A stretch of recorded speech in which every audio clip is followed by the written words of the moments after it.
I'm a 27-year-old male with a twin sister. Growing up, my twin sister and I experienced very different treatment from our parents. My parents genuinely seemed convinced for some reason that my sister was destined for greatness, while I was the so-called black sheep. Just because I was more interested in playing sports than studying. They constantly compared us, which was demoralizing and bruised. Growing up, I felt pretty low about myself for a long time. When I was a kid, my sister always had these huge, fancy parties on our birthdays, and I felt like I was just there, not really noticed. She'd have sleepovers with her pals, giggling and having fun, and I was sometimes pulled into playing tea party games I didn't really want to. But you know what? Secretly, I kind of enjoyed those tea parties too. It felt like my grandma was the only one who really cared about me and my family. Whenever she visited, she made sure to bring my favorite chocolates, and sometimes even gave me some money to spoil myself. But things started changing. The attention my twin sister got turned into a sort of emotional bullying towards me. My parents started making fun of my grades and putting down my dreams. It felt as though no matter how much I tried, I could never meet their expectations. Although I was good at sports, they barred me from participating in extracurricular activities as they wanted me to concentrate only on studies, just like my sister. It was frustrating, and I felt helpless as a child. I remember this one incident where I had a particularly heated argument with my parents about my future. When I started applying for college because they didn't want to pay for me while they had set aside money for our college funds, they wanted to use most of the funds on my sister's education. They believed her decision to attend an expensive school would help her excel better. They wanted me to attend a community college instead of a decent college of my choice. My grades were actually pretty good, but my parents didn't seem to want to invest much in me. When my grandmother learned about this, it led to a big fight between her and my parents. She even warned my mom that she'd be cut out of her will if they didn't agree to send me to a good college, just like they did for my sister. After a few days of arguing, they finally gave in. I will always be thankful to my grandmother because of this. It was when I went away to college that I first experienced what freedom felt like for the first time. No one was watching over my shoulders. No one was comparing my grades, and no one was trying to compete with me. I met people and formed friendships with like-minded individuals. Despite the emotional and physical scars I had sustained over the years due to my family, I concentrated on putting it all behind me and enjoying this college experience as much as I could. During this time, I discovered my knack for logo and graphic design. I decided to start learning Photoshop and Adobe Illustrator by watching YouTube videos so I could make some side money. I then reached out to local businesses in my area to see if they needed a logo designer and slowly started building a portfolio of my work. Throughout college, I maintained this side hustle and never asked for a penny from my parents. When I graduated from college, instead of getting a corporate job, I realized I could turn my side hustle into a legitimate business, as I already had clients who were ready to keep me on retainers. After years of being loyal to them, I made the decision to move into an apartment with roommates, and life was looking up. Meanwhile, my sister was excelling and getting ready for higher studies in biology, at least according to what my parents told me. Our contact dwindled over the years, especially after we went to different colleges. Over the years, my parents never really made any effort to contact me, hence I stopped trying as well. After a while, I was financially independent, now and had been going to therapy for years. So I have started to heal from my childhood wounds slowly. As a graphic designer, I know the custom of reviews are super important. Usually, I ask my clients if they like my work to write a review on Google or Facebook, so that it helps more people find out about my business. Recently, one of my high-end clients was really happy with my work, so he posted a long message on Facebook, appreciating my professionalism and work ethic. I was really surprised by this sweet gesture, and I started getting messages from strangers who are interested in my work. His post was seen by my entire family and close friends as he had tagged me, so some of them began leaving comments under the posts, congratulating me for doing well. I thought things were finally looking up for me, but that's when everything took a turn for the worse. Suddenly, my parents called me out of nowhere last week, requesting a meeting with me. All these years, they had never shown any interest in my life or even visited me in college, so I was pretty taken aback. I pondered over it for days and even talked with my therapist regarding this. I imagine maybe they had realized the abuse I'd gone through as a child and wanted to offer an apology after all these years. I decided to meet them over lunch in a public place, just in case things didn't go well, and I needed a quick exit. On the day I met them, my father immediately walked in to hug me, but my mother, as usual, maintained her distance and gave a quick smile. We sat down, gave our orders, and exchanged some small talk. I was already feeling anxious and wanted them to just get to the point. so I asked why they reached out to me, suddenly, after all these years. It was then that my mother dropped a bombshell. My sister, the golden child of the family, was 2 months pregnant, and they had just found out. The news caught me off guard, and I almost choked on my cocktail. Turns out my sister had a one-night fling with a guy at a party, and now she was expecting a baby. She had only just found out. And because she had never asked for his name, she could not locate the father. As a result, she planned to move back in with our parents who would support her in taking care of the baby, while she attempted to continue her studies from home. The reason my parents contacted me, as they put it, was because they wanted my help financially. They claimed I would soon be an uncle, and they expected me to pitch in to caring for my sister's upcoming child. My face burned with anger as their words sank in. After a lifetime of feeling like an afterthought, they only reached out to me for my assistance because of my pregnant sister. I immediately signaled the server requesting the bill, paid it, and abruptly left the restaurant. My mother chased after me, urging me to be a good son and insisting the baby needed a good role model. I reached home and turned off my phone as I kept getting a lot of calls and messages from my parents. After a night's sleep, when I finally switched my phone back on the next day, I found not only missed calls and messages from my mother, but also a lengthy text from my sister. In her message, she made demands, insisting that I take care of her child and be a responsible uncle. She told me how I was doing well in my life and earning good money now, so I shouldn't be selfish, and could afford to send her a couple of $100s every month to help her take care of the baby. I didn't even bother to reply to her. I cut her call. I just couldn't sleep that night and stayed up in bed for hours, wide awake as this whole situation kept bothering me. The condescending tone of my parents, their abuses over the years, and my sister's entitlement were all just too much, and I felt like I couldn't take it anymore. This is when I decided to make a Facebook post from my personal ID regarding my situation. I thought only my family and close friends on Facebook would read this, and I just wanted the truth to be out. I wrote down everything right down to how unworthy my parents had made me feel over the years and had only reached out when they needed financial assistance. After I posted it, I shut down my laptop and went to sleep. When I woke up the following day, I discovered that the post had gone viral in a matter of hours. There were people from my friend list, relatives, and even complete strangers who had commented their support under my posts, and some had even shared it. It seemed like a lot of people understood the abuse, and the message behind the post resonated with them. There were hundreds of comments from people sharing their own similar stories about family abuses, which was heartbreaking to read.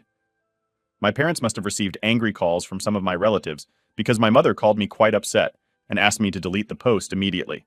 She explained how she had always thought I wouldn't amount to anything and had doubted my career success, which is why she hadn't reached out to me earlier. However, after seeing the positive review from my client, she realized my business was thriving, and that's when she got in touch to ask for help regarding my sister. She kept insisting on how important it is for us to protect the family's reputation. My dad reacted a bit differently. He sent an apology via text but also wanted me to remove the post so that we could handle the situation privately and prevent any further damage to the family's reputation. My parents seemed to have been caught off guard by this sudden public revelation of our dysfunctional family dynamics. Throughout my life, my family consistently favored my sister and convinced me that I could never achieve success in my career. However, after I wrote the post on Facebook calling them out, they suddenly wanted to play family with me despite my parents' multiple pleas to delete the posts. I chose to leave the post as it was to prove them all wrong, so now I can have the last laugh. This decision has now caused a rift within the family. While my grandmother and some other family members have reached out to me and openly provided their support, a few others, especially from my dad's side, are urging me to keep the family matters within the family. So I stay for calling out my parents on Facebook, refusing to take the post down, and finally getting the last laugh after all these years. Update 1. It's been a whirlwind of a week since I last shared my story, and the support and encouragement I have received from everyone has been overwhelming. It's heartening to know that I'm not alone during this time. We come from a close-knit neighborhood, so now everybody knows our business. After I posted on Facebook, and it seems that my post has ignited conversations within our social circle. My parents have received criticism, not only from relatives, but also from their close friends and neighbors, who were previously unaware of the extent of favoritism and emotional abuse. I found out from my relatives the reason why my family reached out to me out of the blue. You see, my parents are currently enjoying their retirement, and over the years they have used up most of their savings to clear their debts and explore the world. My sister has never had a job as my parents wanted her to concentrate only on studies, which meant she didn't have any savings. Now with the arrival of the baby, they realized they needed financial support when they came across the Facebook review that my client had written and tagged me. They realized that my business was actually doing good, and I was earning more than they had imagined, and they were shocked that I had proved them all wrong and established myself. But instead of wishing me well, they saw this as an opportunity to ask for financial help. However, when I declined and decided to publicly address the issue on Facebook, they had no alternative but to back down. My sister had called me a few days ago after I wrote the post, and as I had expected, she sounded beyond enraged.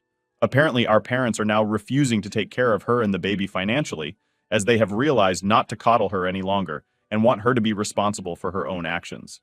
They are okay with my sister moving in as long as she drops her plans for higher studies for now and starts looking for a job with her biology degree.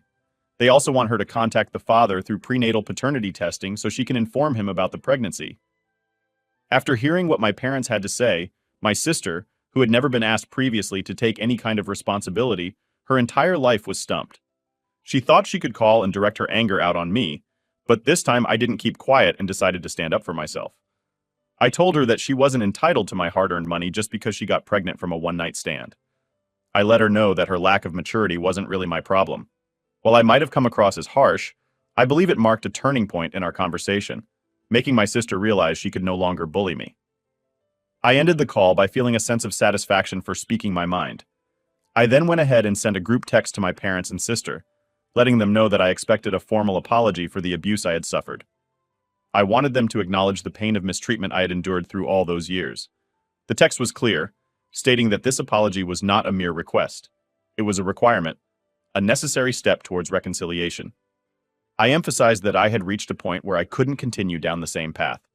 The emotional toll of their actions was too heavy to bear any longer.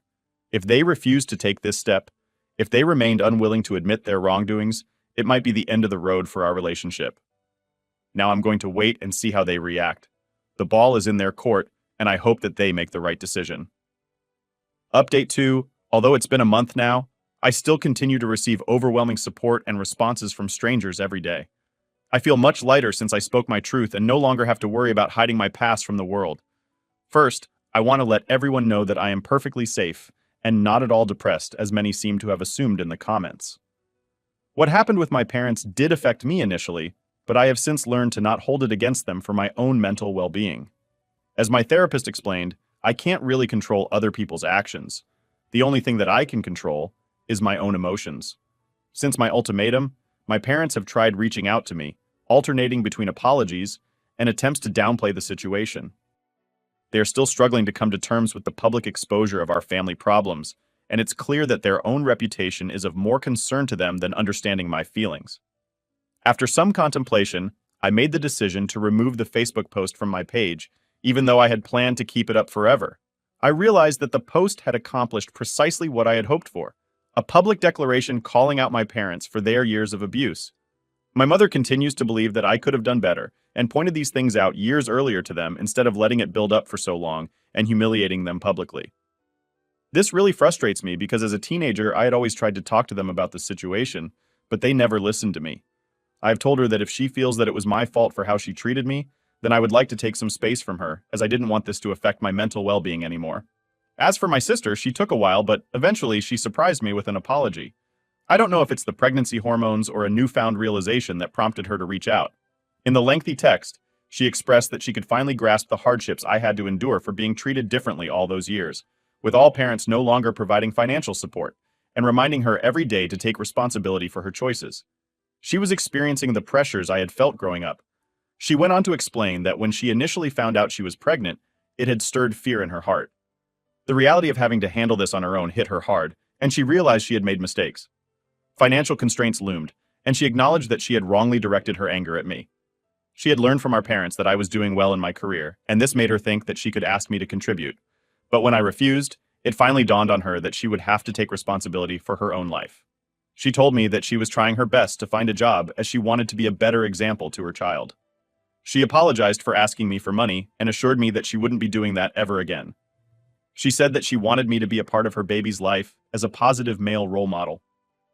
Although I was a bit hesitant, I accepted the apology and we met over lunch. I was also happy to hear that she was looking for a job, and I promised to help her out with her resume and cover letter. Since we started talking, my sister has been suggesting that we should talk to our parents about what I went through so they can understand my perspective better. But I don't think I'm ready yet to have a conversation with them. I finally pay the long overdue visit to my grandmother this weekend.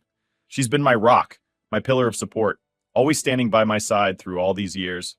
It was high time I expressed my heartfelt thanks for everything she has done for me.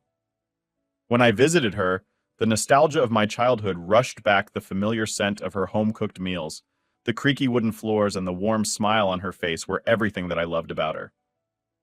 We spent the entire afternoon talking about our lives, dreams, family. She told me that she was proud of me for standing up to my parents after all these years. She let me know that she had always pointed out my parents' unfair treatment towards me, but they had never acknowledged it. I told her that regardless of what my parents had put me through, I didn't blame her, and I wanted her to know that her kindness towards me had profoundly shaped my life. Now, coming to my graphic design business, which a lot of you have been curious about, it is doing exceptionally well, just as I had expected. Ever since my high-end client left a positive view of my work, my inbox has been flooded with inquiries. The satisfaction of knowing that clients appreciate my work is immeasurable. It's not just about the growth of my business, but the validation that I'm on the right path. Each new inquiry feels like a step closer to my goals, and it ignites a sense of passion and motivation to keep pushing forward. It's truly thrilling to see that all the efforts and hard work I've poured into this are finally paying off. Overall, I would say that this whole experience has been tough, but also incredibly liberating. For now, I plan on focusing on my work, personal growth, and spending my time with supportive friends and family members only. Although the path to healing is a long one, and I don't know where it will lead. I am thankful for the outpouring of support and understanding I have received here from Reddit community. While I have taken small steps towards mending relationships with my family, I am committed to prioritizing my own well-being first and ensuring that I'm not subject to emotional abuse or favoritism any longer. I will continue to share updates if there is anything interesting. Update. 3 things have really turned out well, and a lot has changed in my life in the past 6 months. One of the most beautiful and life-changing experiences has been meeting my niece. My sister, who was pregnant, had given birth to the most adorable baby girl. She asked me to be her godfather, and I couldn't feel more honored by this special role. It's a new chapter in our family's story, and I'm looking forward to watching this little one grow up. In the past few months, my parents have put in sincere efforts to mend our relationship. It turns out that my grandmother and other relatives had a heart-to-heart talk with them, and it seems to have made a difference. My mother, in particular, has been trying hard to connect with me on a deeper level. She admitted to feeling both embarrassed and regretful that she couldn't be a better parent to me. Her genuine apology moved me to tears, because these were the words I had longed to hear for so many years. I couldn't help but think about how different things might have been if she had spoken to me with these words during my upbringing, potentially sparing me years of suffering and pain. My dad, on the other hand, has suggested teaching me golf, emphasizing how learning the sport could potentially help me attract more high-end clients. Golf has turned out to be more challenging than I initially anticipated, and it certainly requires some dedicated practice to master. Nevertheless, I enjoy practicing with my dad every weekend and steadily improving with each session. My relationship with my sister has also evolved significantly over time. We now regularly meet for Saturday morning breakfast where we catch up to each other's lives. We also found out the father of her child and reaching out to him. Both of them agreed on a court-signed document to co-parent the child together. I have met the guy and he seems like a genuine fellow. Since becoming a mother, my sister has been working hard to change herself. She seems to have realized the importance of understanding and empathy, something that was long overdue. Moreover, she has secured a work-from-home opportunity that suits her well. She is diligently saving money to move out of our parents' house, and it's heartening to see her make positive strides in her life to help repair the long-standing resentments in our family and unspoken feelings. We have all planned to go for family therapy soon. It hasn't been an easy process, and at times our conversations seem to get emotionally charged. Hence, going for therapy will allow us to have more honest conversations professionally. I've seen considerable growth in my graphic design business thanks to the skills I have developed over the years. I absolutely love my job, and I am grateful for my career. I'm glad I found my true calling early in life, and there's nothing I find more satisfying than working on my designs and assisting my clients. I have managed to expand my client base to an international level after multiple positive reviews from my existing customer base. If everything goes well, I plan on hosting free workshops to help college students and aspiring graphic designers with my industry knowledge. I remember the struggles I faced when I was new to this field and no one to guide me, so I'm hoping my workshops can make a difference for these folks. I'm excited about the future and the opportunities it holds for both my career and my life. Life is good for me now, and I couldn't be more grateful for the love and support I received from everyone these past couple of months. I hope this can be my last update regarding this situation.